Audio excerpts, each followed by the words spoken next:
Bonjour à tous. Donc voilà, nous sommes de nouveau réunis pour un cas de Equijunior Locomotion, donc, pour cette compétition qui nous amènera ensuite aux finales qui auront lieu au Haras du Pin dans le cadre d'Equimeeting.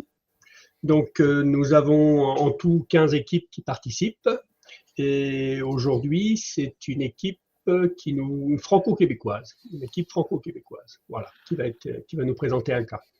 Avant de présenter les candidats, on va faire un petit tour de table des jurys qui sont présents ce soir. Voilà. Donc, je vais commencer par Antoine. Oui, bonsoir à tous. Je suis vétérinaire, de plus en plus passionné par l'orthopédie et j'enseigne au CFA de Saint-Chély à des futurs maréchaux ferrants en CAPA et en BTM. Merci. Bruno.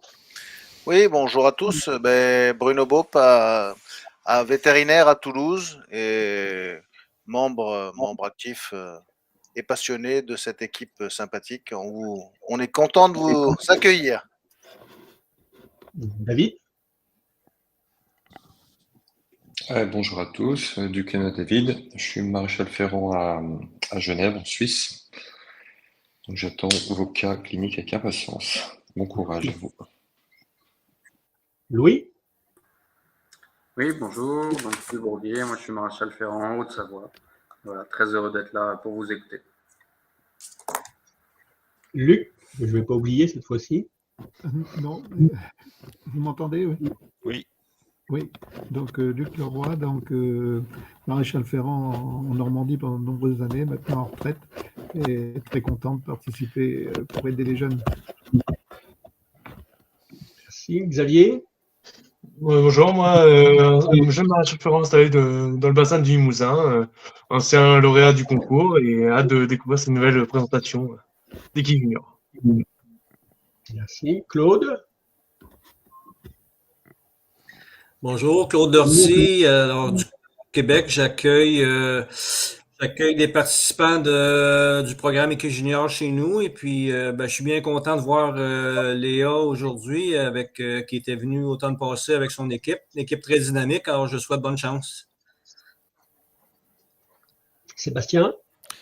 Bonjour, Sébastien Cor, donc l'IV, très content d'être avec vous, avec les petits jeunes, et puis donc on est content d'avoir du monde de partout, et on vous attend donc là en distanciel une fois par semaine, donc tous les mardis soirs 21h, il y aura le YouTube donc, qui tournera en boucle, donc si vous ne les voyez pas en temps et en heure, vous pourrez les revoir après.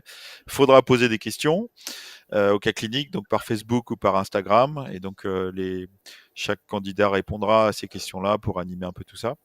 Et puis on attend tout le monde après du coup à la grande finale en présentiel au Haras du Pin, donc en avant-première d'Equimeeting le 28 septembre l'après-midi, où on accueillera donc tous les gens qui ont fait l'effort de présenter des cas cliniques. Donc ça sera sympa, vous pourrez passer un bon week-end ensemble et vous voir en vrai.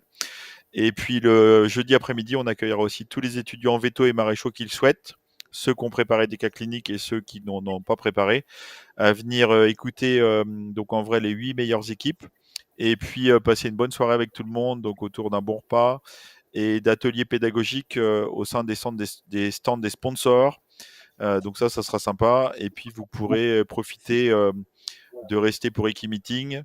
Donc pour ceux qui auront participé au concours, ça sera offert avec le package, ça c'est le cadeau.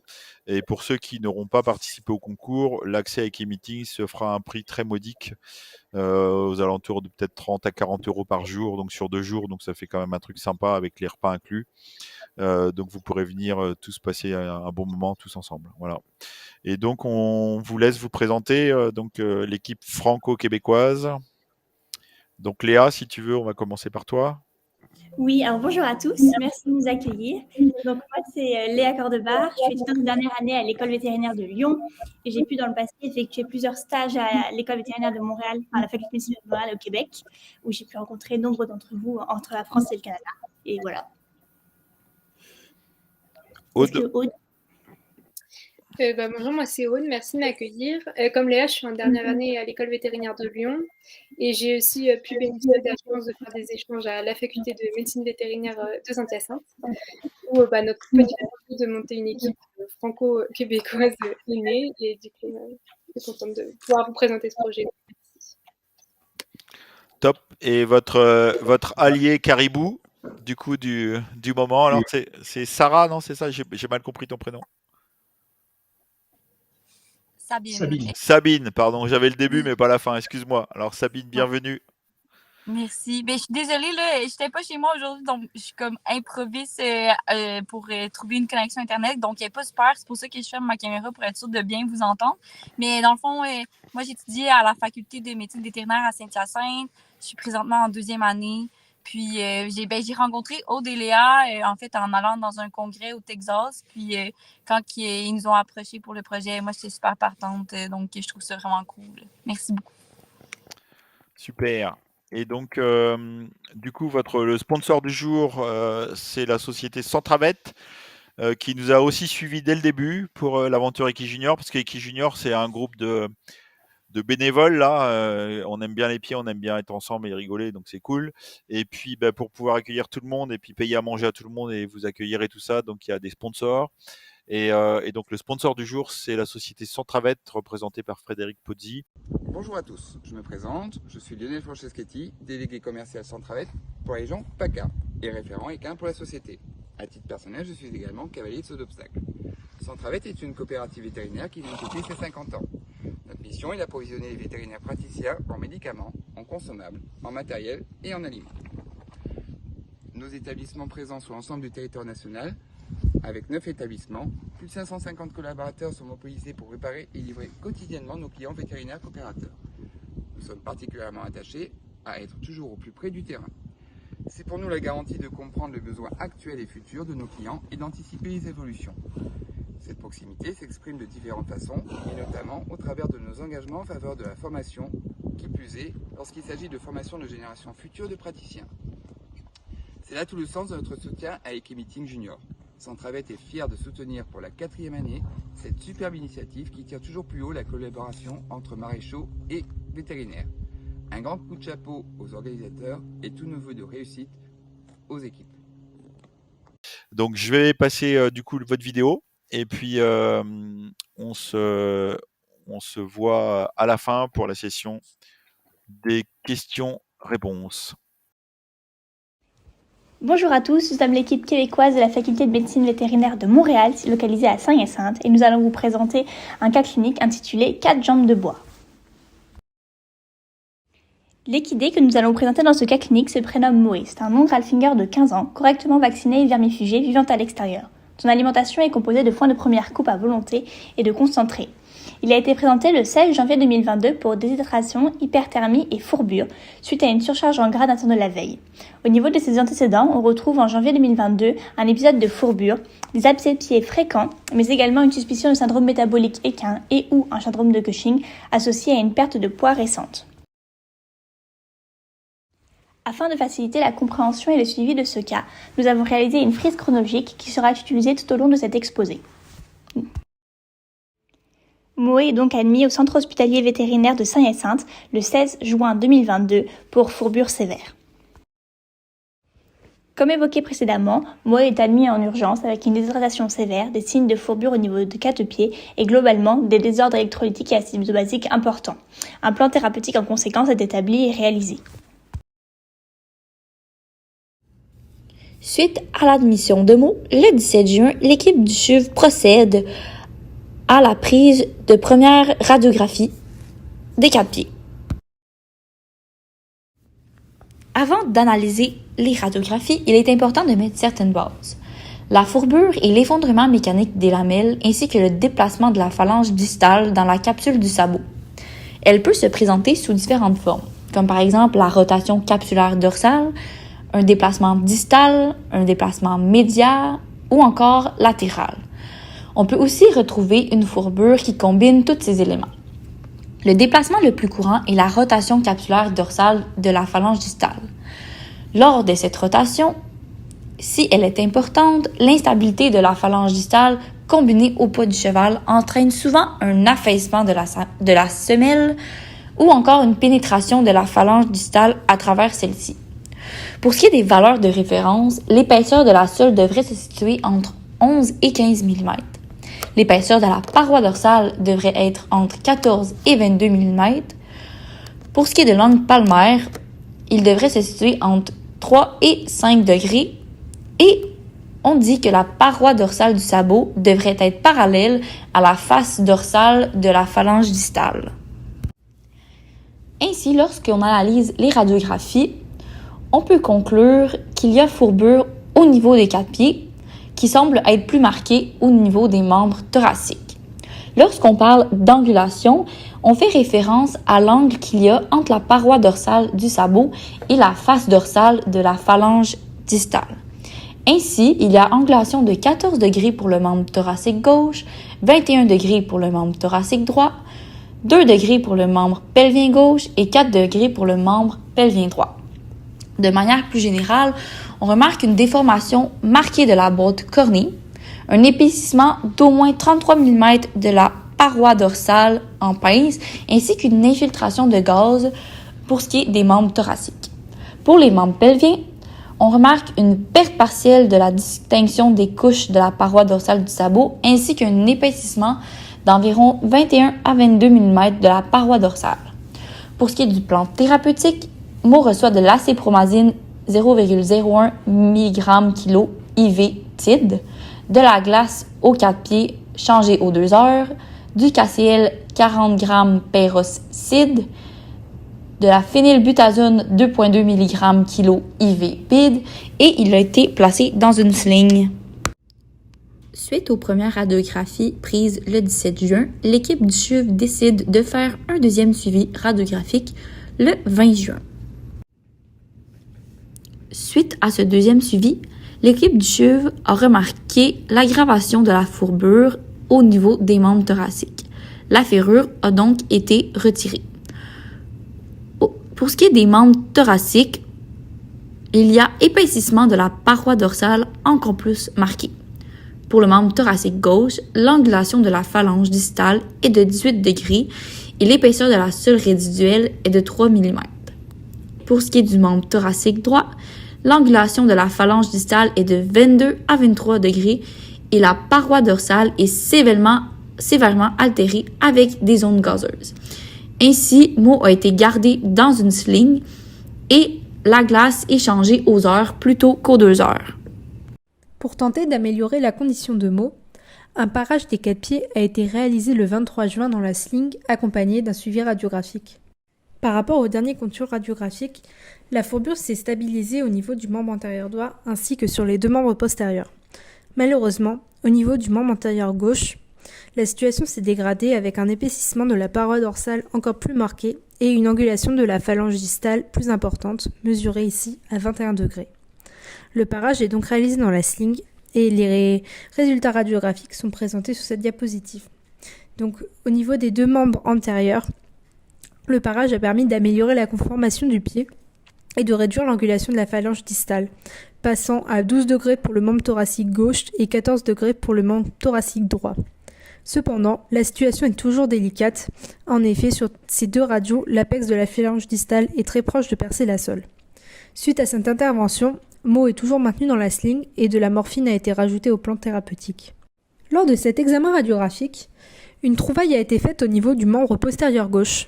En effet, il a été observé un large foyer minéralisé en provenance de l'éminence plantaire latérale de la phalange proximale, dont une implication articulaire ne peut être exclue. Cela rajoute donc un nouveau problème à Mo, la fragmentation chronique de l'éminence plantaire latérale de la phalange proximale pelvienne gauche. Suite au parage des 4 pieds dans la sling de Mo, un 3e suivi radiographique a été effectué après avoir posé les fers en bois. Ainsi, le 25 juin, l'équipe du CHUV procède à la pose de fer en bois aux 4 membres avec vis, bande de plâtre, light plast, ainsi qu'à un contrôle radiographique. L'équipe du CHUV remarque une amélioration de la conformation des 2 pieds thoraciques ainsi qu'une stabilité relative de la fourbure au niveau des membres pelviens. La pose de fer en bois à mots remplit plusieurs objectifs. Le premier est de réaligner, stabiliser et protéger la phalange distale en réduisant les forces orientées vers le laminophile dorsal endommagé. Il faut aussi favoriser la vascularisation du pied et soulager la douleur. Le fer en bois permet une redistribution uniforme de la charge vers la partie palmaire du pied grâce à sa face solide et plate et grâce à l'utilisation d'un matériel de remplissage solaire adéquat. De plus, ses bords fortement biseautés ainsi que la possibilité d'élever les talons permet de reculer le point de levier, allégeant donc les forces en partie dorsale. Enfin, grâce à une cale, les talons peuvent être élevés de manière uniforme, ce qui permet de réduire la force du tendon fléchisseur profond du doigt sur le laminophile dorsal. Sa conception permet aussi de soulager les zones douloureuses. Il est possible de creuser le fer en bois en regard des zones douloureuses, comme par exemple la pince ou l'endroit où la phalange distale perfore la sole. De plus, le matériel de remplissage solaire peut agir comme un coussin s'il est fabriqué manuellement. Ni trop dur ni trop mou, cette qualité pouvant être vérifiée à l'aide de mesures adaptées, il permet de soulager les pieds de l'animal. Un parage préalablement préparé grâce à des radiographies permet de réaligner la troisième phalange et la stabilisation de cette dernière est permise grâce à la face solide du fer en bois. Enfin, le fer en bois favorise le drainage veineux grâce à l'effet massant du matériel de remplissage solaire et grâce à sa conception en rolling intégral, favorisant les micro-mouvements du pied de manière perpétuelle. Pour toutes ces raisons, le fer en bois paraît comme une ferrure idéale dans le cas de mots. La conception des fers en bois est accessible à tous. En effet, les matériaux nécessaires sont faciles d'accès, tels que du bois en contreplaqué ou de l'acétate de vinyle-d'éthylène comme matériau composite. Sa construction est simple et ne nécessite pas d'outils spécialisés. Enfin, ces fers sont facilement ajustables selon les évaluations radiographiques et selon les exigences individuelles de chaque pied. La première étape consiste en la réalisation de radiographies, face et profil de chaque pied atteint. Cela a pour but de guider le parage nécessaire pour aligner la troisième phalange et reculer le point de levier. Il est possible de tracer des lignes pour s'aider. La ligne noire représente la partie la plus large du pied. La flèche rouge représente le point de levier. Et les lignes blanches représentent les lignes de guide à suivre pour le parage. La deuxième étape est donc parer le pied atteint. Sur la photo, nous pouvons voir qu'à droite, les talons ont été parés et angulés, en comparaison de la partie gauche du pied qui n'a pas encore été parée. Lors du parage, il est aussi nécessaire de tronquer la pince pour retrouver l'alignement de la troisième phalange. Après le parage, la troisième étape est l'observation du posé du pied. Pour ce faire, on regarde juste comment le cheval pose le pied par terre et cela nous aide à déterminer si le pied a besoin d'une élévation en talon grâce à une cale. Les indications de cette cale sont si les talons touchent sol ou alors si le pied atterrit fortement en pince quand le cheval marche en ligne droite. La quatrième étape consiste en la réalisation des fers en bois. Ceux-ci sont composés de deux parties.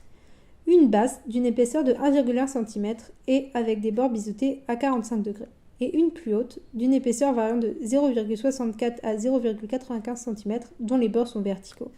Ces deux parties sont collées et vissées ensemble, puis râpées pour arrondir le tout.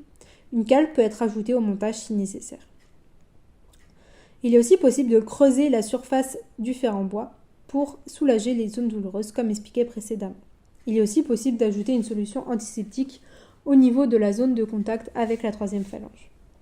Enfin, une autre technique consiste en l'utilisation du matériel composite EVA pour remplacer le bois, au niveau de la zone de contact avec le sol. En effet, ce matériel élastique dissipe mieux l'énergie. Une fois conçu, il faut maintenant poser et adapter les fers. Pour cela, la boîte cornée est pré-percée. Le matériel de remplissage solaire est appliqué sur le fer en bois, puis le pied est posé sur le tout. La boîte cornée est ensuite vissée au fer, puis des vis latérales sont ajoutées pour sécuriser le dispositif et apporter du maintien à la troisième phalange. Enfin, les tissus mous sont protégés avec du laveplast et un plâtre de pied est posé pour le bon maintien des vis ainsi que pour la protection de la boîte cornée. Le travail est contrôlé une dernière fois par radiographie.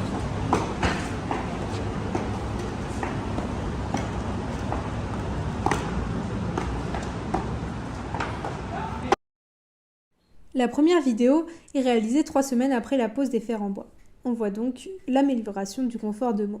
Cependant, une semaine après cette vidéo, une dégradation du confort est observée.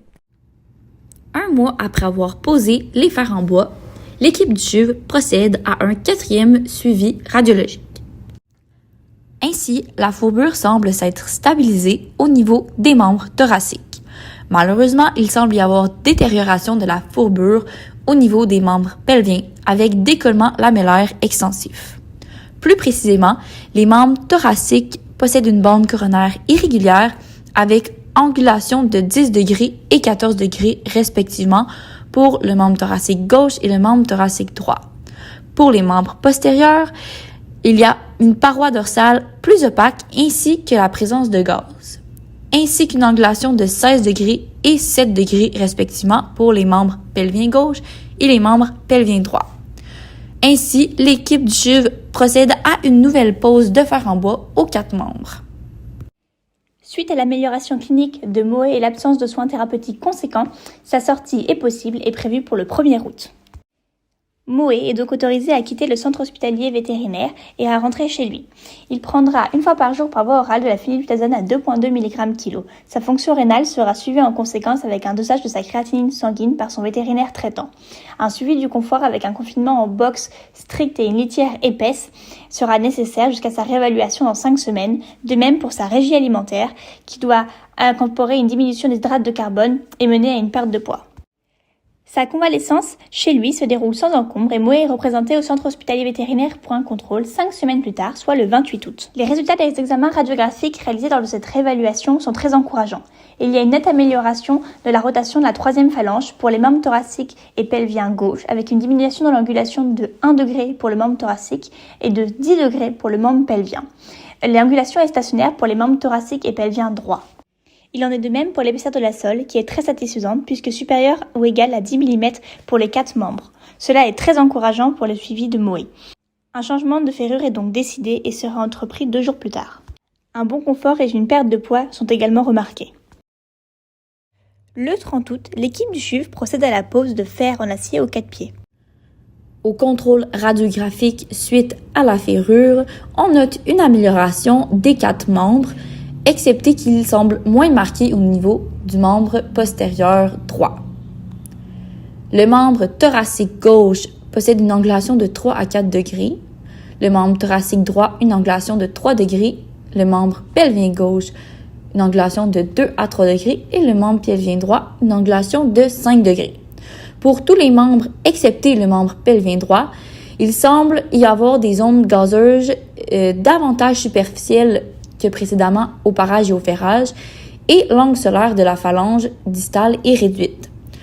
Pour ce qui est du membre pelvien droit, il y a aussi des zones gazeuses qui semblent davantage superficielles, mais l'angle solaire de la phalange distale est inchangé. La fourbure s'étant stabilisée, des fers en acier sont posés aux 4 pieds. En effet, ceux-ci présentent les avantages d'être moins agressifs pour le sabot déliquidé et d'être moins chers. De plus, ils sont beaucoup plus faciles d'entretien que les fers en bois et permettent une meilleure observance du traitement. Suite à la pose de sa première ferrure en acier le 30 août, Moé est réévalué le 6 octobre avec réalisation de radiographie. Cette réévaluation, l'état général de Moé est bon, son confort l'est également et sa perte de poids importante. On note une légère amélioration de la conformation de ses membres thoraciques et sa fourbure est stable au membre pelvien. Cependant, sa créatinine sanguine est légèrement élevée, ce qui motive un changement d'anti-inflammatoire en passant de la phénylbutazone à du Prévicox. Une ferrure en acier avec rolling sur les 4 membres est décidée. Son intérêt sera expliqué juste après. Les fers en acier avec rolling présentent plusieurs intérêts dans le cadre de gestion de fourbure chronique. Le bras de levier est diminué dans ce genre de ferrure, et donc les forces exercées sur la paroi dorsale et la pince sont aussi diminuées. Les bords biseautés favorisent le basculement du pied. Cela est expliqué dans le schéma en bas à droite. Sur le schéma de gauche, le pied commence sa phase de bascule, et sur le schéma de droite, le pied sur le point de quitter le sol. La ligne en pointillé rouge représente le trajet de l'extrémité de la phalange distale. On remarque que ce trajet est court et toujours orienté parallèlement au sol. Ainsi, les forces exercées sur l'extrémité de la phalange distale sont réduites, ce qui permet de soulager la partie dorsale du pied. Pour terminer, mon équipe et moi trouvions fort intéressant de vous faire un comparatif entre l'angulation de la fourbure à l'admission ainsi que lors du dernier suivi. Pour ce qui est du membre thoracique gauche, l'angulation était de 14 degrés et 5 degrés respectivement. Pour le membre thoracique droit, 21 degrés et 3 degrés respectivement. Pour le membre pelvien gauche, 2 degrés et 6 degrés respectivement. Et pour le membre pelvien droit, 4 degrés et 7 degrés respectivement. Il est intéressant de noter que lors de l'admission, la fourbure n'était pas à son pic. Ainsi, lorsqu'on compare la différence d'angulation entre la fourbure à son pic et lors du dernier suivi, nous avons une amélioration de 16 degrés pour le membre thoracique gauche, 20 degrés pour le membre thoracique droit, 10 degrés pour le membre pelvien gauche et aucun changement, donc 0 degré pour le membre pelvien droit. Enfin, afin de conclure ce cas clinique, toute l'équipe vous propose une discussion autour des nouvelles technologies en médecine vétérinaire équine, avec leur intérêt dans la prévention, la détection, mais également la prise en charge et le suivi des fourbures. Qui dit nouvelle technologie dit e-santé. Mais qui dit e-santé en médecine vétérinaire dit e-santé animale. Mais qu'est-ce que la e-santé ? La e-santé est un usage combiné des nouvelles technologies de l'information et de la communication à des fins cliniques, informationnelles, éducationnelles ou administratives. Et ce, à la fois localement et à distance, afin de protéger et améliorer la santé ainsi que le bien-être des animaux. De la santé animale s'explique par la révolution industrielle que nous subissons actuellement, par les nouvelles attentes des générations X et Y qui constituent nos clients d'aujourd'hui et de demain, mais également par la pandémie du Covid-19 qui a été un accélérateur en raison des contraintes de distance sociale et protection personnelle. L'importance se quantifie également avec les chiffres puisque la e-santé génère 22 milliards d'euros par an. Enfin, la e-santé s'inscrit également dans cette nouvelle médecine des 4P qui est décrite en ce moment. 4P pour prédictive, préventive, participe et personnalisée. Ces nouvelles technologies ont chacune une importance dans chacun de ces items. La santé animale peut être subdivisée en plusieurs groupes. Elle comprend la réalité virtuelle et la réalité augmentée, mais également la pression en 3D ainsi que la bioimpression, les robots et les chatbots, l'intelligence artificielle, mais également tout ce qui concerne la télésanté animale. Au sein de cette télésanté animale, on retrouve la M-santé, la télémédecine et les IOA, qui sont les objets connectés en médecine vétérinaire. Les maréchaux et les vétérinaires n'ont pas forcément conscience d'utiliser ces nouvelles technologies au quotidien. Pourtant, ils le font. On est bon parmi les exemples actuels, les téléconsultations, la télérégulation, par exemple avec le logiciel Alvetis, les aides au diagnostic de boiterie avec le Lameness Locator, les caméras connectées comme Myco, les sangles connectées comme Piavita et bien d'autres, les abreuvoirs connectés proposés par Blue Intelligence. Les exemples sont nombreux. Mais alors, dans quelle mesure la e-santé peut-elle améliorer et diminuer la prévalence et la gravité des fourbures ? C'est une bonne question. Pour cela, il faut d'abord réaliser toute une prévention auprès du propriétaire. Et ces nouvelles technologies permettent une sensibilisation de ces derniers avec des supports informatiques. Par exemple, de nombreuses cliniques et associations, comme l'AEP et la VEF, mettent à disposition du grand public des supports informatiques avec les principales pathologies rencontrées chez les équidés, les signes cliniques à surveiller, et certains proposent même des vidéos pour expliquer ces signes cliniques et les démarches à suivre. Également des modules de formation accessibles en ligne, qu'ils soient gratuits ou payants. Dans cette démarche de diminution de la prévalence et donc de prévention du propriétaire, il est important de prendre en compte les facteurs de prédisposition. Par exemple, chez les fourbures, la ration alimentaire est un des facteurs de prédisposition. Ainsi, il existe des logiciels qui permettent de calculer des rations adaptées et de la suivre à distance. Notez que plus le propriétaire sera impliqué dans la démarche de soins de son équidé, meilleurs seront les résultats. Et cette nouvelle génération, X et Y, sont très attirés par tout ce qui est nouvelle technologie. Ainsi, pouvoir leur offrir des interfaces interactives et des logiciels intelligents les impliquera d'autant plus. Parfois, malgré toute la prévention réalisée, la fourbure est présente. Il faut alors améliorer sa détection pour qu'elle soit prise en charge le plus rapidement possible, en optimisant le déplacement du vétérinaire en évitant de le faire déplacer pour rien. Ainsi, la e-santé et les nouvelles technologies ont un intérêt dans l'amélioration de la détection des fourbures, en passant par la télésanté par exemple, avec l'utilisation de télésurveillance, des objets connectés, les capteurs, la téléconsultation, les logiciels avec données antécédentes de l'équipé. Dans le cadre de cette télésanté, pour que ce soit plus clair, nous avons l'exemple des caméras connectées intelligentes.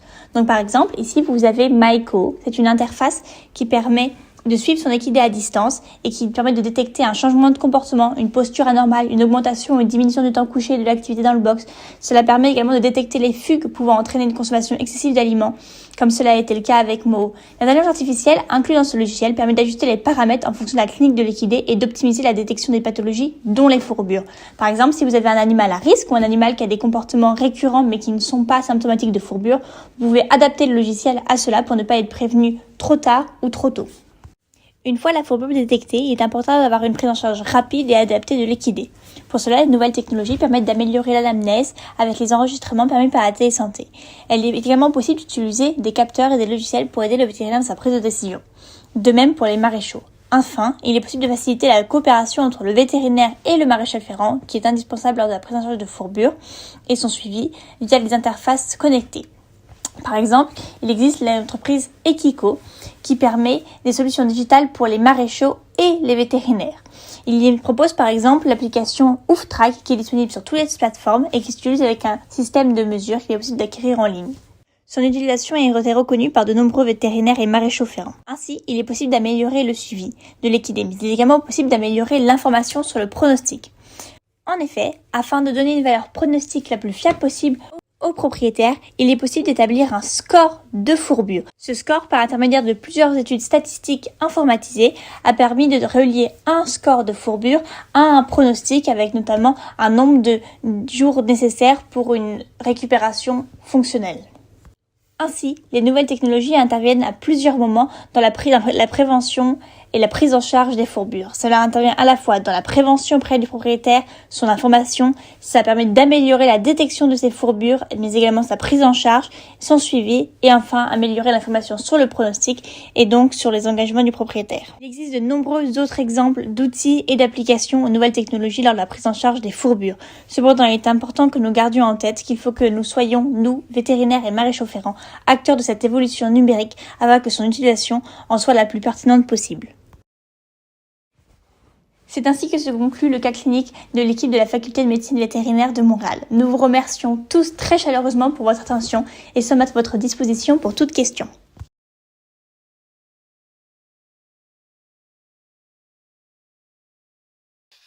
Eh bien, merci beaucoup. Je suis impressionné par le flux de Léa. Tu l'as mis en accéléré, le son, Léa ou... J'ai fait un effort. Au début, j'ai une diction un peu compliquée, alors ça donne des choses bizarres, mais c'est compliqué en 20 minutes de parler de sujet parfois. Oupsie, mince.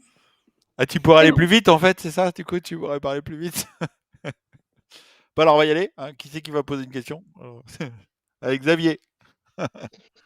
Et oui, Arrive à parler aussi vite que Léa. Aussi vite non, je peux pas faire. Là, elle va trop vite. Donc, merci pour cette présentation. Je voulais faire une petite remarque par rapport au premier parage. Je pense que suite au regard des radios, on aurait pu ramener un peu plus la pince en pariétal. Je ne sais pas ce que vous en pensez, vous, mais moi, je pense déjà qu'on aurait pu aller chercher un peu plus quand même. Pour diminuer encore plus le bras de levier. Je pense qu'ils étaient un petit peu frileux pour couper. Ouais. Et après, j'avais une autre question, je me dépêche. C'était par rapport aux mesures de la cale. Quelles mesures vous avez prises par rapport au sabot du pied afin d'obtenir la meilleure cale possible? Est-ce que vous le savez? Alors, j'avais vu qu'on prenait une mesure de la face, deux longueurs, une qui va de la face dorsale à la face palmaire du pied et une qui va de la face médiale à la face latérale. Et donc après, on reporte ces mesures sur la cale en bois qu'on a fabriquée et on vérifie qu'elles correspondent. Et alors, j'ai vu dans un article qu'on pouvait avoir un petit jeu de 0 à 8 mm en face palmaire et que c'était correct d'avoir ce petit jeu. Okay. Parfait. Super. Claude, si tu as une question. Oui, félicitations. J'ai une question. Je suis impressionné par rapport au changement d'angle sur P3. Je voulais savoir à quel niveau est-ce que vous avez pris vos mesures du début à aller jusqu'à vers la fin? Au niveau de la rotation de P3? On a pris l'angle, la paroi pariétale et la surface de P3. On a juste continué. C'est l'angle entre la face dorsale du sabot et la face dorsale de P3. Est-ce que... Merci. Ouais. Est-ce que ça vous donne pas une lecture qui est quand même malléable du fait qu'on peut changer cette distance-là facilement en rampant plus en pariétal? Ah oui. C'est peut-être qu'on peut jouer un peu dessus. Après, on a juste... Je pense que ça peut être un bien, en effet. Après, je pense que c'est quand même intéressant de voir cette régularisation de l'angle et de le mettre en relation en fait, avec l'amélioration du confort du cheval. Alors peut-être que, oui, comme vous dites, si on change l'inclinaison de la paroi, on améliore un peu nos mesures d'angle mathématiquement. Mais je pense que quand on voit la clinique de cheval qui évolue, on peut se dire qu'il y a aussi une amélioration significative au niveau de cet angle. Et est-ce qu'il y aurait eu un autre angle, en fait, que vous auriez pu faire en plus et nous proposer? Merci. L'angle c'est ça. palmaire. Voilà, ouais. C'est ça, Claude, Oui, tu on voulais aurait pu dire. faire Ouais. Pardon. Oui, il serait devenu négatif. Oui, on aurait eu une valeur négative au début, on a voulu la remettre correcte après. Enfin, ça aurait pu être un angle pour compléter, en fait, quoi. Ouais, ok. Ouais. Merci, les filles. David? Oui, je vais prendre la parole avant Bruno, sinon il va me piquer mes questions. Non, alors, il y a deux petites choses. Dans une photo, vous mettez les fers en acier, mais vous mettez une photo de fer en alu.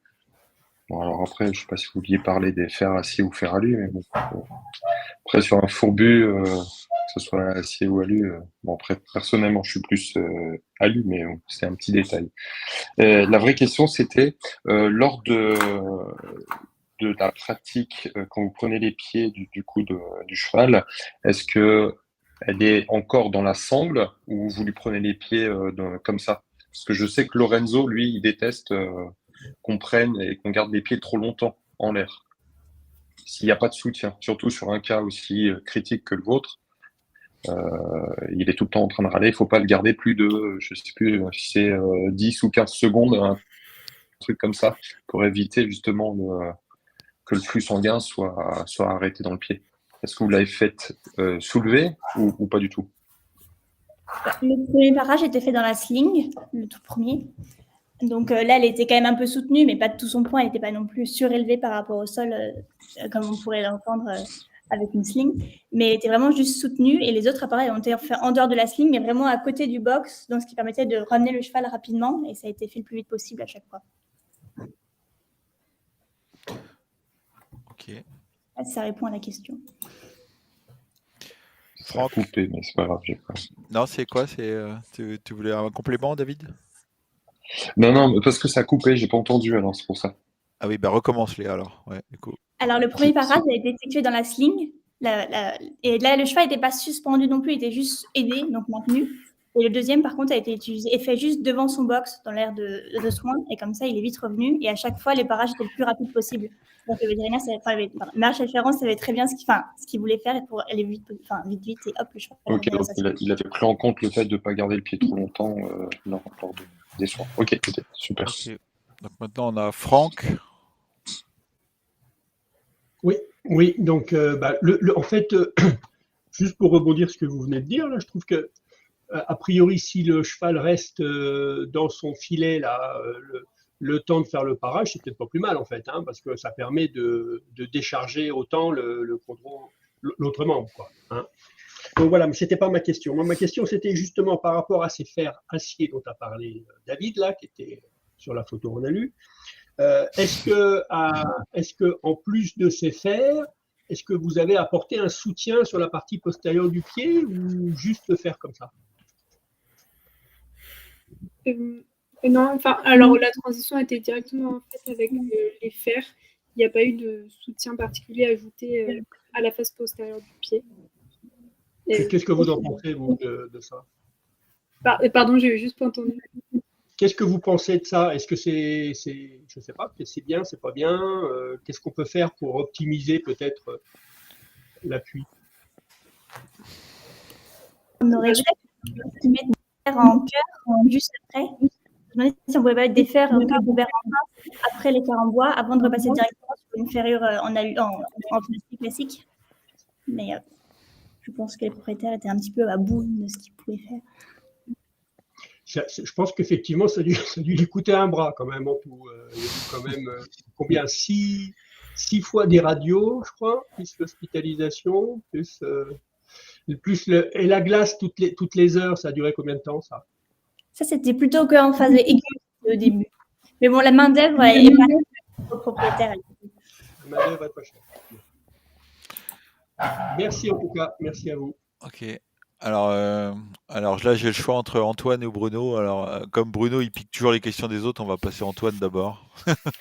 Ouais. Bon, moi, j'ai deux questions. Là, je prolongeais un peu ce qu'a dit David. À vous entendre, le coup de la cale en bois, c'est vachement facile à faire, ça se pose facilement, il n'y a aucun problème.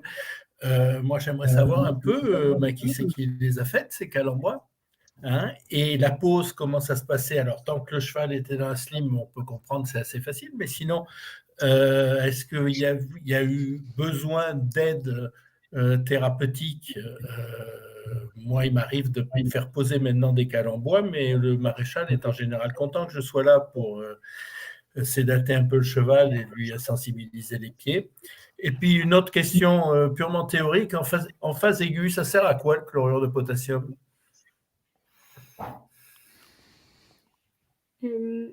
Alors, du coup, pour la deuxième question, le chlorure de potassium, il faisait partie de son plan thérapeutique, mais il n'était pas directement lié en fait à la fourbure, parce qu'on avait fait aussi des analyses sanguines qui montraient des légers désordres électrolytiques qui étaient corrigés par voie orale avec le chlorure de potassium. Du coup, il n'y a pas vraiment de lien direct avec la fourbure. Pour avoir fait pas mal d'analyses sur des cas de fourbure, on retrouve une hypokaliémie quasi systématique. Et donc, le potassium a l'air un petit peu engagé dans la perméabilité cellulaire au niveau du pied. Je ne dirai pas plus parce que je n'en sais pas beaucoup plus. Oui. Merci beaucoup, parce que je pense qu'on n'était pas au courant de ça. Et donc, la première question, allez, on va laisser Sabine y répondre sur l'histoire du truc en bois. C'est compliqué, c'est facile. Est-ce qu'il faut aider le maréchal? Oui, si je me rappelle bien, en fait, le Chuvéquin a un forgeron attitré qui desserve justement les chevaux qui ont besoin de parage. Donc, lui, il est disponible de venir quand même assez souvent. Puis pour ce qui est de la procédure, moi, je n'étais pas personnellement présente lors des parages, mais je sais que Mo est un cheval vraiment calme et patient, qui aimait l'humain. Puis comme on faisait les parages proches de son box, c'était quelque chose qui était quand même assez facile comme procédure. Mais oui, effectivement, ça doit être pénible pour un cheval qui est peut-être moins patient et justement, là, combiné avec la douleur, parfois, ça peut être plus compliqué. Mais je ne pourrais pas vous dire si Mo a été sédationné ou pas durant ces parages, mais je sais que c'était l'avoir côtoyé cet été, c'était un cheval plutôt calme et gentil et patient. Ok. Et Léa et Aude, vous savez s'il a été anesthésié des 4 pieds pour être ferré ou pas? Dans ce qu'on avait lu, enfin ce qu'on avait retrouvé dans les documents, il y en avait pas, je crois qu'il n'y avait pas de souvenir de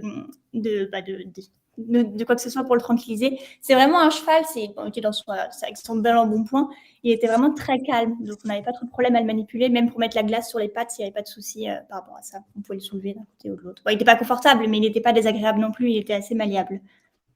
Et pour la conception de la cale, du fer en bois, c'était vraiment le maréchal Ferrand qui s'y attelait avec Natacha, la résidente de chirurgie, en 3e année, qui ont fait ça. Donc, ils avaient leur petite machine et ils mettaient leur petite cale et ils mettaient leur colle, puis ça maintenait tout bien collé et bien serré pendant X temps et après, ils pouvaient la mettre sur le cheval. Enfin, ça a été fait avec la résidente de chirurgie et le maréchal Ferrand. Super. Qui parle presque aussi vite que toi, Natacha. Pas loin, pas loin. On se comprend comme ça. C'est pratique. Allez, Bruno. Justement, à propos de la cale, pourquoi dans vos démonstrations théoriques, le bras de levier de la cale, il est sous P3 et sur vos radios, il est en avant de P3? C'est une bonne question. J'aurais pas dû lui donner la parole, Léa, je suis désolé. Je vais juste regarder les photos, j'arrive. Non, parce que moi, on en pose beaucoup. On tue beaucoup moins de chevaux depuis qu'on fait ça, avec la fourbure. Mais c'est vraiment quelque chose auquel je tiens beaucoup, justement. C'est la réduction du bras de levier sous P3 avec la facilité du travail du bois. Et là, c'est ça qui m'a un peu. Ça, c'est la première question. Et en plus, vous avez une cale spéciale pour faire les radios des postérieurs. On a l'impression elles sont prises avec de l'angle et il y a de la matière dessous. Donc, vous avez une cale de maréchalerie spéciale postérieure fourbue? Je ne crois pas. Alors, on n'était pas là pour faire quand on faisait les radios, c'est le service d'imagerie, mais on n'a jamais vu de cale particulière. C'est vraiment des cales en bois classiques normalement, mais on se renseignera par rapport à ça. Parce qu'elles sont penchées, c'est pour ça. C'est curieux. Oui, je suis tout à fait d'accord avec vous. En fait, c'est moi qui est allé à travers toutes les radiographies puis les rapports de radiographie. Puis effectivement, il y a juste le premier suivi radiographique que les cales sont penchées, que j'ai été aussi étonnée et je ne comprends pas pourquoi. Mais sinon, toutes les autres radiographies qu'on avait, c'était au sol, à l'horizontale. Donc, c'est vraiment juste les premières photos qui semblent avoir pris à l'angle ainsi que... ouais, c'est ça, exactement. Ok. Bah écoutez, t'as encore la main levée, Xavier, t'avais encore un truc à dire Ouais.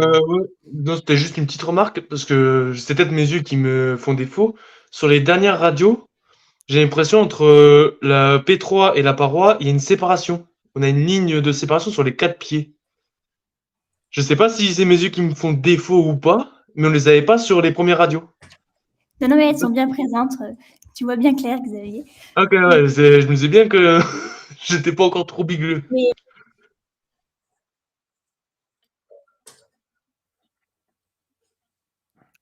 Alors, je vais essayer de vous remettre ces...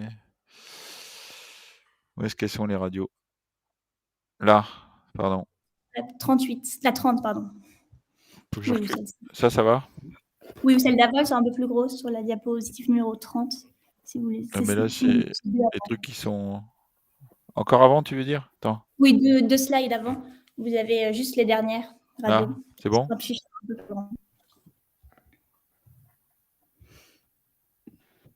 Mais on voit déjà sur celle-ci, hein, ne vous inquiétez pas. Là, c'est bon? Voilà. Oui. Ouais, c'est sur celle-là que je l'avais vue. Oui, surtout sur les postérieurs, sur les membres pelviens.